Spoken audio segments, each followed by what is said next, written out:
She blind dates with a poor man, not knowing he was a hidden millionaire CEO in disguise.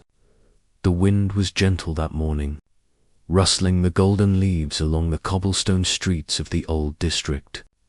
Nestled between a used bookstore and a vintage flower shop stood Maple & Co., a small café with ivy creeping up, its brick facade and windows that seemed to always glow with quiet comfort.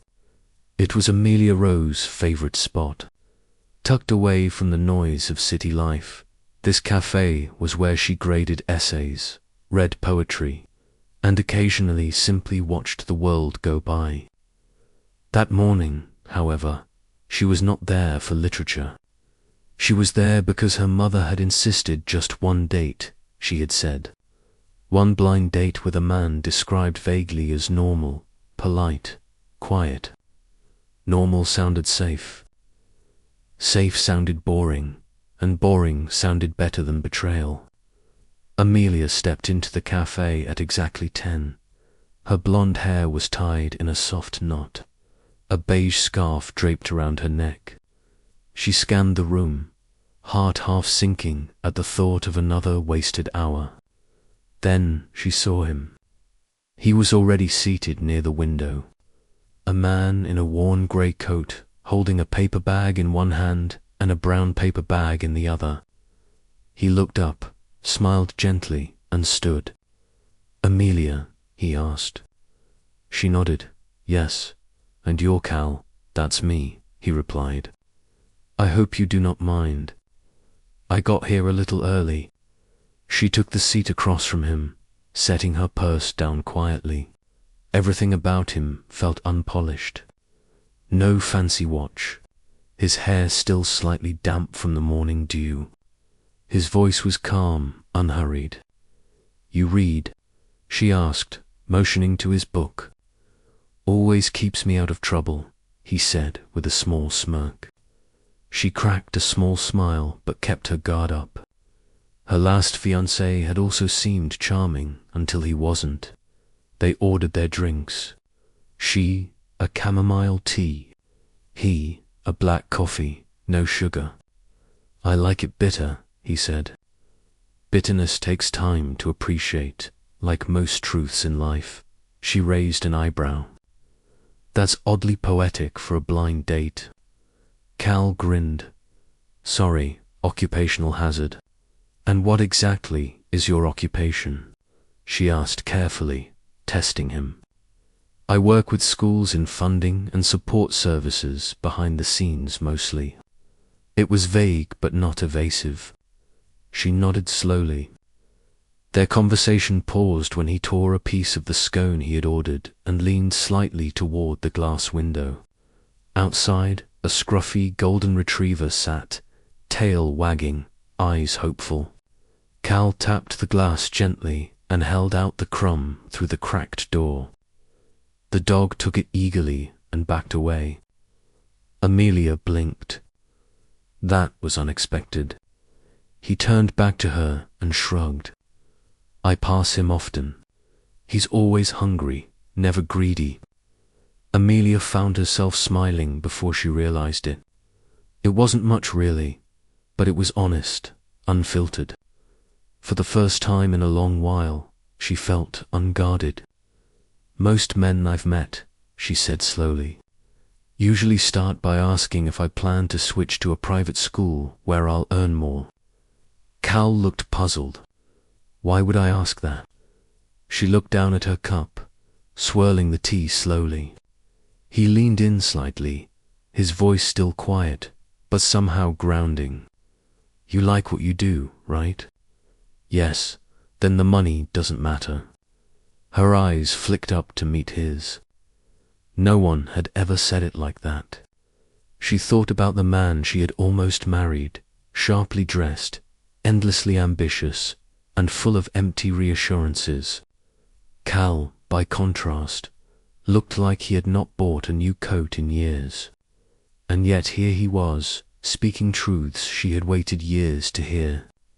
He never once asked about her ex, or why she wore no ring, or why her smile came slowly, like it had to pass through several doors before reaching her lips. Instead, he just listened and spoke only when he had something real to say. She finished her tea. He his coffee. Outside, the golden retriever curled up near the bench, licking the last crumb from its nose. When they stood to leave, Cal said nothing dramatic. "No, I'll call you." No push for a second date. Just as simple, "It was really nice meeting you, Amelia. I hope your day is gentle." And somehow that felt enough. As she walked back toward her car, Amelia found herself thinking, at least he didn't quote Rumi or steal lines off Tinder profiles. Then she laughed. A real laugh, the kind that felt like her own voice again. Maybe, just maybe, safe was not boring. Maybe safe was the beginning of something honest. In the weeks that followed their first meeting, Amelia found herself visiting Maple & Co. more often, sometimes to grade essays, sometimes to read, mostly to breathe. It surprised her how often Cal appeared there, too. Always alone, always with a book, sometimes writing in a worn leather notebook, sometimes just watching the world move by the window. The first few coincidences passed without comment, but by the fifth or sixth, Amelia began to wonder if the universe had a sense of humor, or if perhaps he was gently giving her the space to come closer. She never asked, and neither did he. But one rainy Tuesday afternoon, as she set her papers out across the window table and ordered her usual, she turned to the barista and said with a smile, "If he comes by today, let me cover his coffee." The barista raised an eyebrow. "You mean the guy with the book and the coat that looks like it's been through 100 winters? That's the one. Anything special written on the cup?" Amelia paused, thinking. Then she said softly, "No, just tell him. It's on someone who appreciates quiet company." She never admitted it out loud, but something about Cal's presence calmed her in ways she didn't understand yet. He never flirted, never pushed, never asked for more than what she was ready to give, and that strangely made her want to give more. One afternoon, as grey clouds rolled across the sky and the streets began to glisten, Amelia stood outside the café waiting for the bus. Her umbrella had broken earlier, and she was quietly regretting not cancelling a staff meeting that had run late. A familiar voice behind her said, "You look like you could use a small miracle." She turned. Cal stood there, holding an umbrella already dripping wet from the walk. He handed it to her. "Take it, I'll survive." Before she could argue, he stepped back into the rain with a grin and walked away, soaked but smiling like it meant nothing. It wasn't grand. It wasn't romantic in the conventional sense, but something about it made her heart tighten. A few days later, her mother mentioned the backyard fence had a loose panel. Amelia had nodded distractedly, not thinking much of it.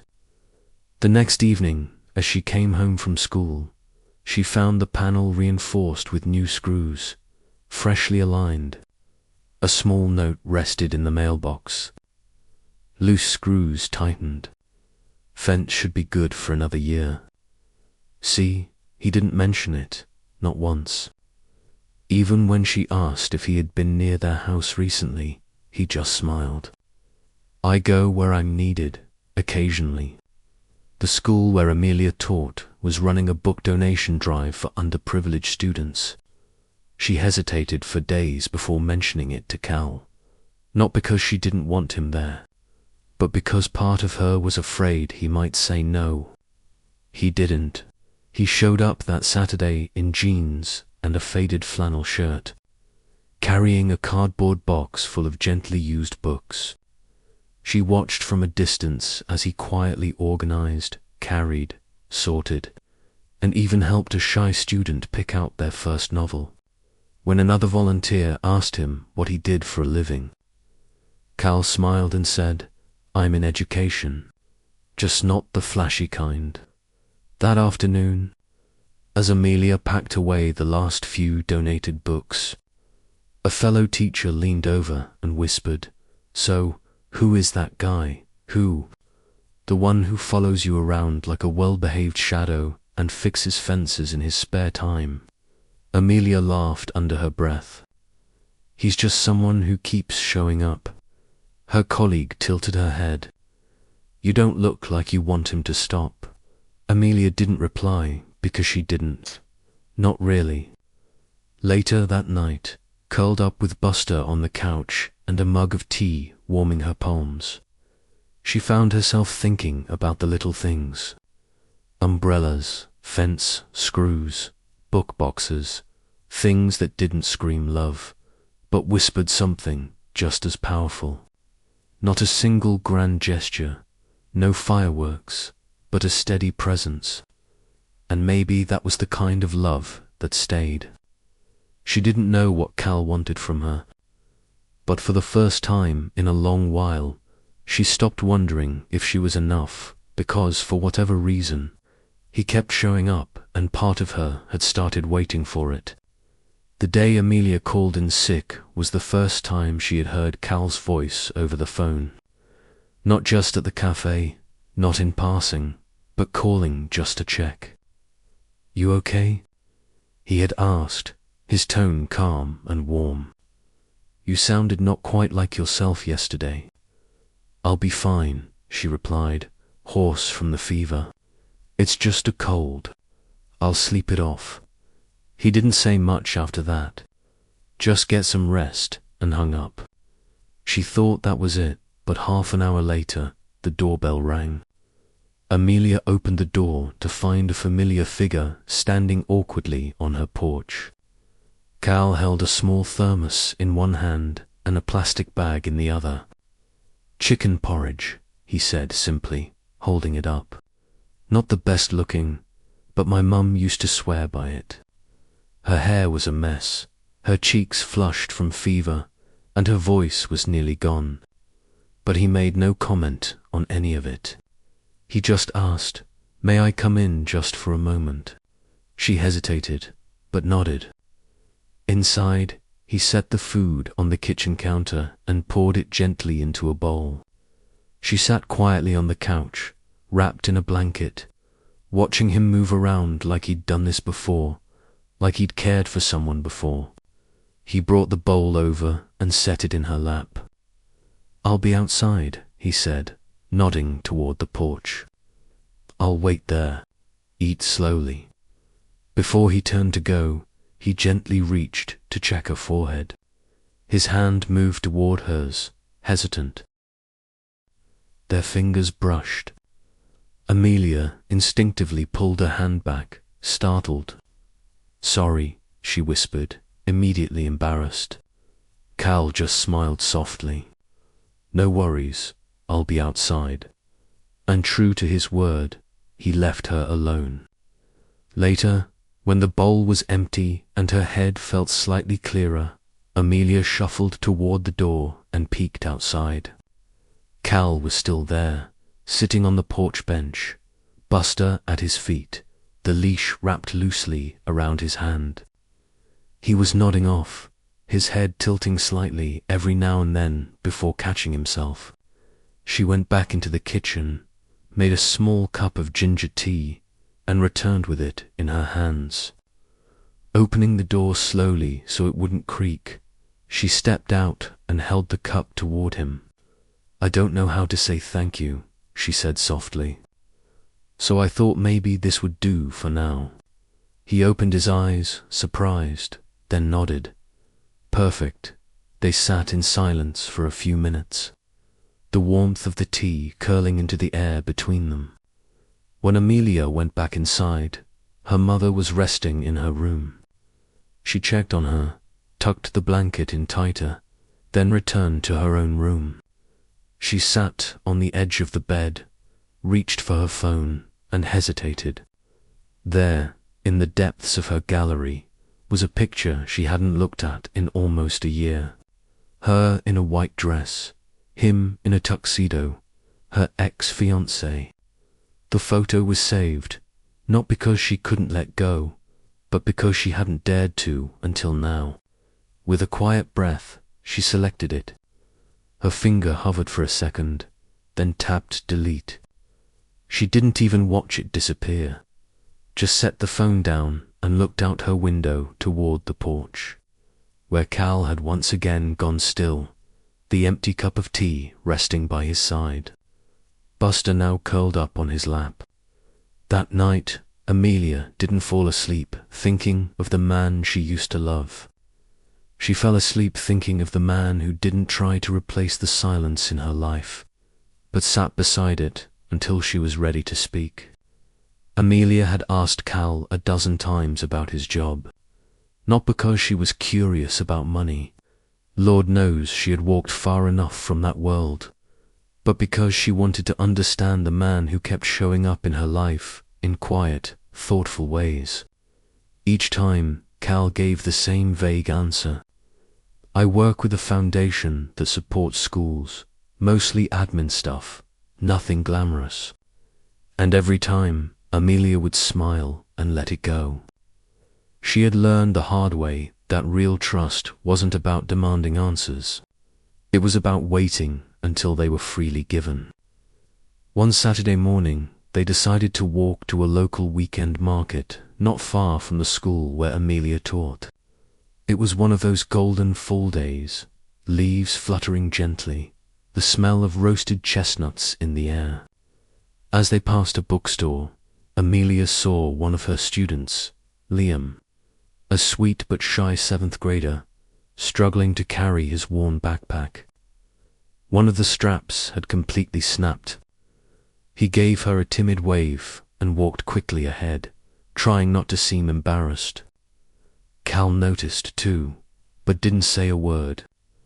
Later that afternoon, while Amelia stayed at the market browsing second-hand poetry books, Cal excused himself. Back in 10, he said. Monday came. During lunch break, the school principal walked into the staff lounge with a curious look. Someone dropped this off early this morning, she said, holding up a brand new backpack. No note, just had Liam's name on the tag. Liam's face turned red as he opened it. Inside was a simple card for someone who carries more than just books. No signature, no logo. That afternoon, Amelia found a thank you note taped to the teacher's lounge bulletin board. It was in Liam's careful handwriting. To the kind stranger, thank you for the backpack.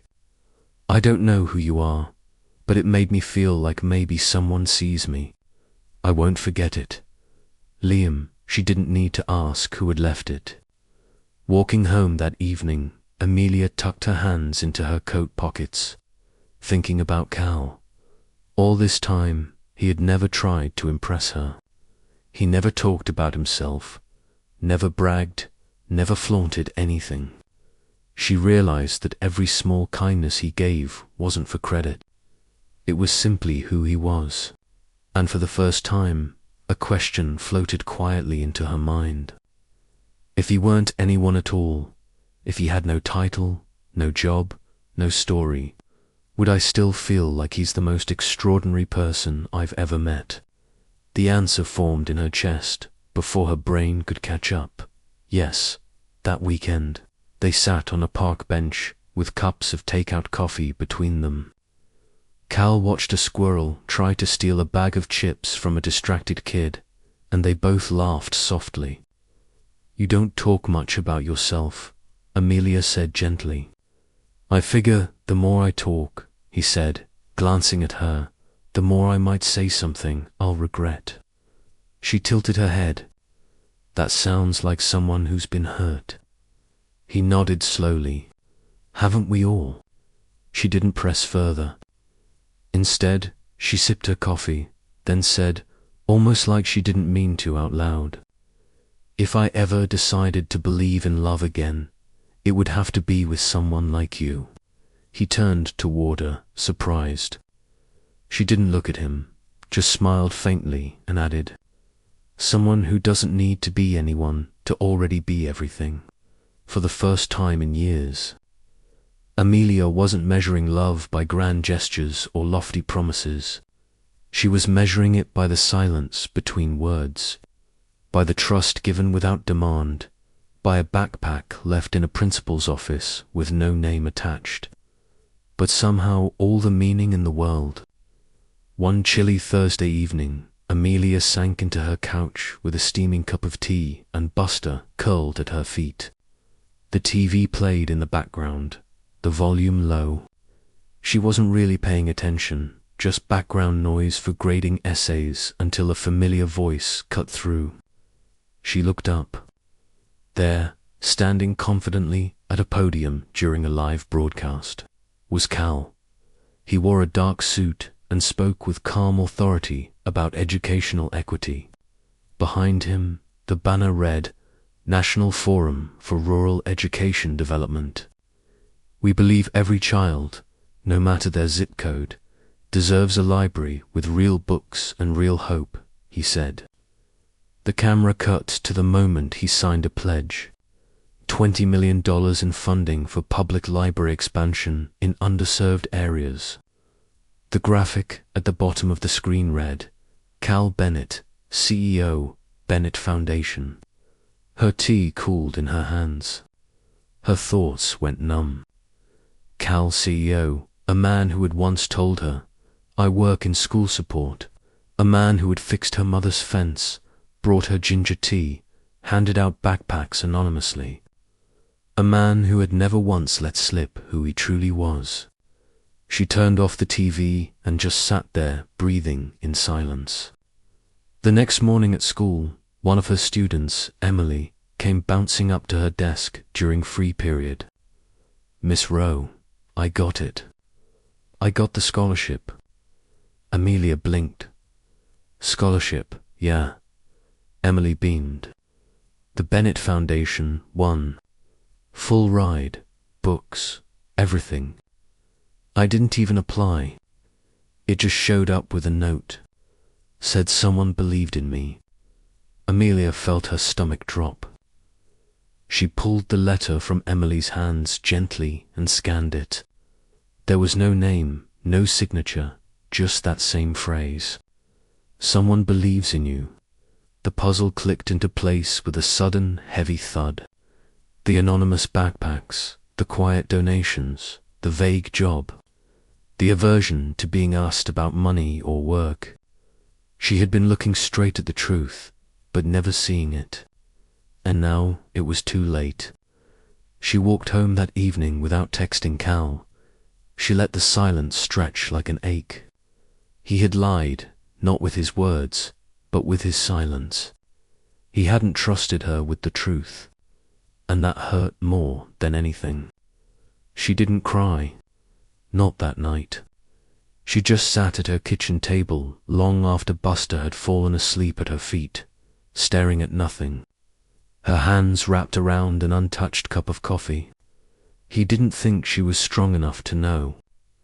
And for someone who had once been left at the altar by a man whose secrets came dressed in tuxedos and expensive dinners, the hurt of being left out of the truth again was too much. The next day, she deleted Cal's number. He hadn't told her who he was, not because he was afraid of what might change, but because he didn't believe she could love him for the right reasons. Not trusting her was the most painful betrayal of all. The package arrived on a grey Friday morning. Plain brown paper, tied with simple twine. There was no return address, just her name, Amelia Rowe, written in familiar handwriting that made her heart ache. She left it on the hallway table for hours.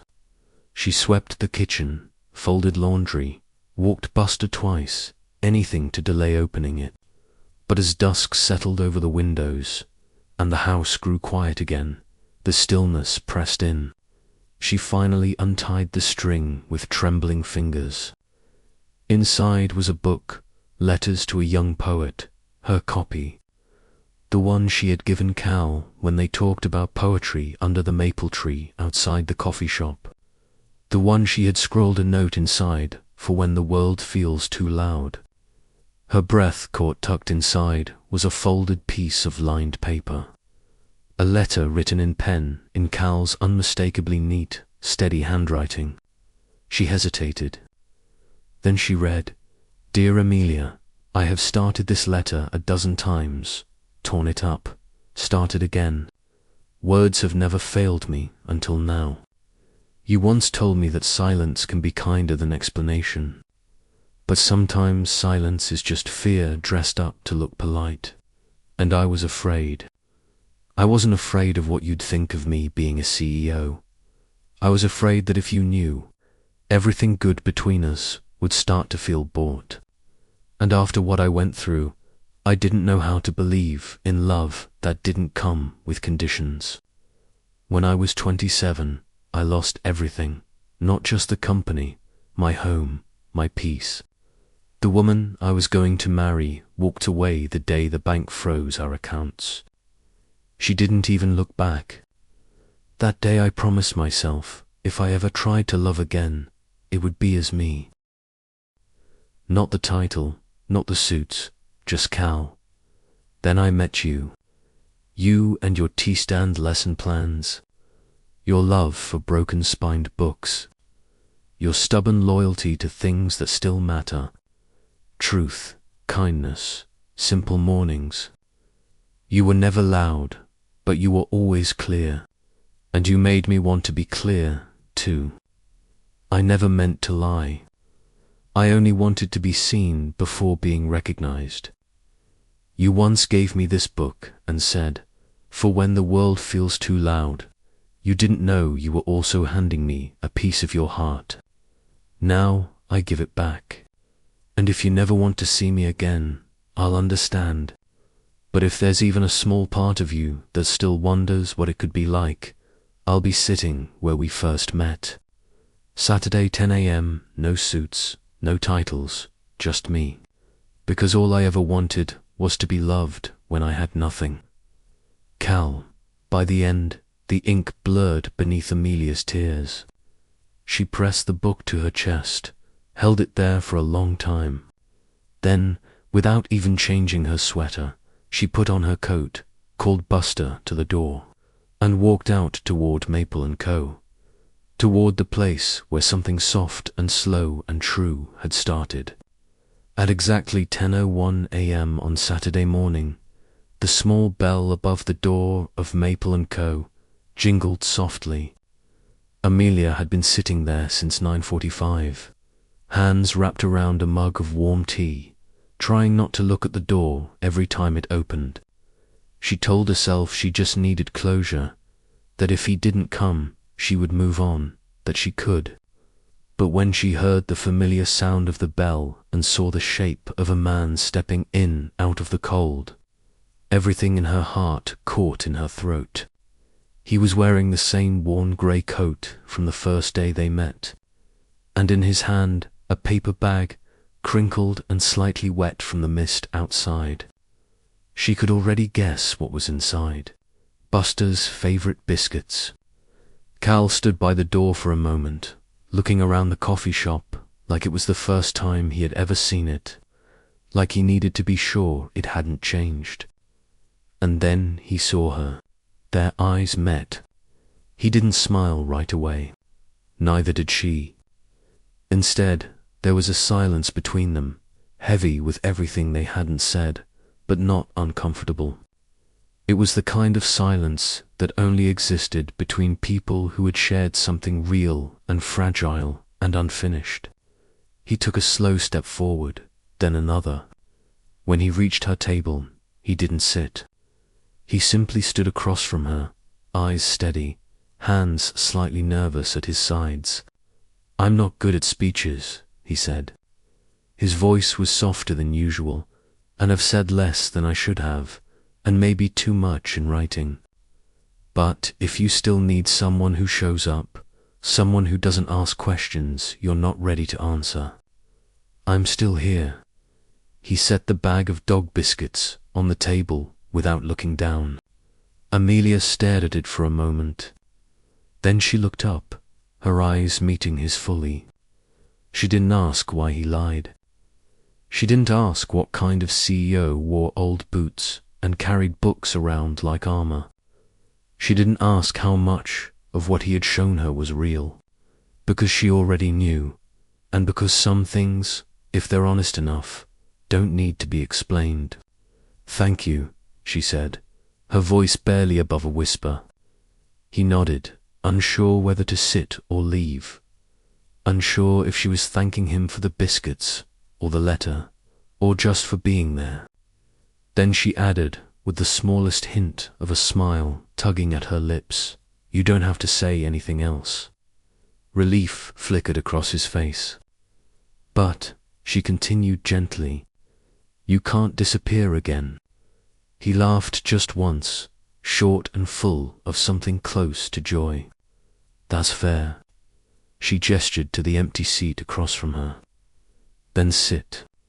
You owe me a conversation about why The Catcher in the Rye is overrated." Cal pulled the chair out slowly and sat down. For a moment, neither of them spoke. Then he said, "Only if you agreed to defend Jane Eyre with your full literary passion." She raised an eyebrow always.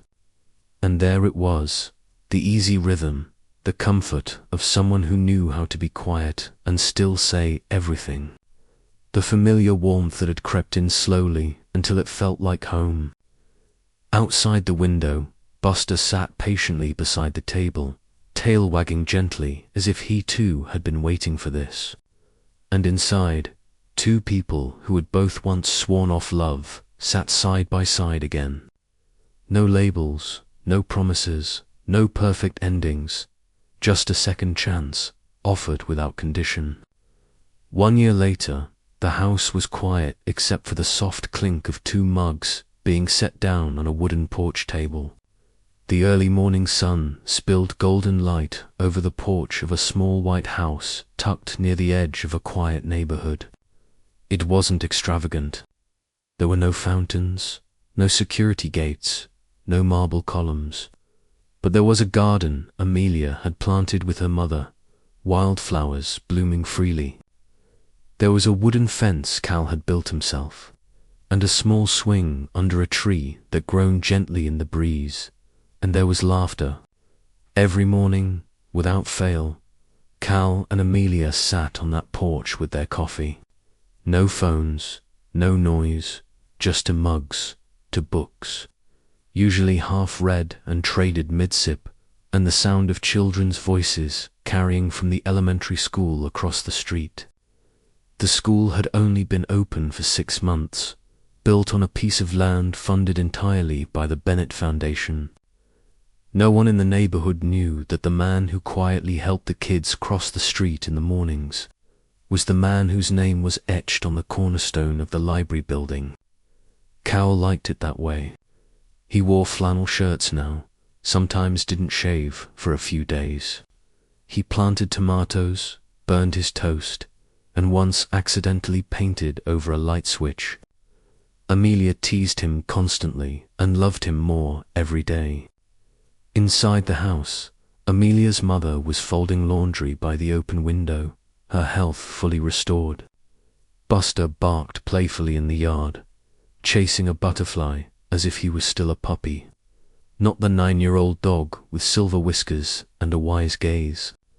The living room was filled with sunlight, and soft jazz played from a record player they found at a thrift store during a weekend date. Amelia's office was now by the front window, where she graded essays and wrote in her journal. On her desk, framed in warm oak, was the first letter Cal ever wrote her, creased from rereading words, a little faded, but no less powerful. Beside it, a photo, the two of them at the school's first book drive, both smiling in that way people do when they know they are exactly where they belong. In looping handwriting, below the framed letter were the words Cal had written by hand. She loved me when I had nothing, so now I give her everything, starting with my heart. It was the only decoration she ever truly cared to show off. One morning, As birdsong threaded softly through the yard, Amelia folded the newspaper over and looked across the table at Cal. Another student just got the scholarship. That's the third this month. Cal smiled behind his mug. Good. You're never going to let them put your name on the program, are you? He shook his head, eyes warm. I don't need the world to know, just you. She reached across and touched his hand. I do. He lifted her fingers, kissed the back of her hand, and whispered, Then that's enough. The screen door creaked open behind them. Her mother stepped out with a tray of fresh scones. Buster barked once, proudly dragging a stick across the yard like he had just saved the world. Cal stood to help her mum with the tray, careful as always. Life didn't look like the dream Amelia once had. It looked better because now it wasn't filled with empty promises and rehearsed perfection. It was filled with mismatched mugs, quiet mornings, shared books, and love that didn't need to be spoken to be understood.